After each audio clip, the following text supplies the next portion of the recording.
bourgeois parlant de Jésus-Christ. Sa morale a du bon. Il est mort à 30 ans. Il changeait en vin l'eau, ça s'est dit dans son temps.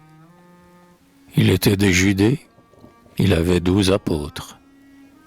Jean grossier, Jean de rien, jaloux les uns des autres. Il leur lavait les pieds. C'est curieux. Puis, de la Samaritaine, et puis le diable, et puis l'histoire de l'aveugle et du paralytique. J'en doute. Il n'aimait pas les gens tenant boutique. A-t-il vraiment tiré Lazare du tombeau? C'était un sage, un fou. Son système est fort beau. Vrai dans la théorie et faux dans la pratique.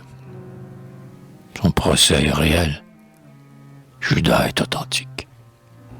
Honnête homme au gibet, le voleur absous. On voit bien clairement les prêtres là-dessous. Tout change. Maintenant, il a pour lui les prêtres. Un menuisier pour père, et des rois pour ancêtres. C'est singulier.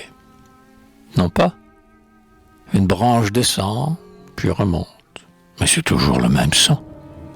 Cela n'est pas très rare en généalogie. Il savait qu'on voulait l'accuser de magie, et que de son supplice on faisait les apprêts.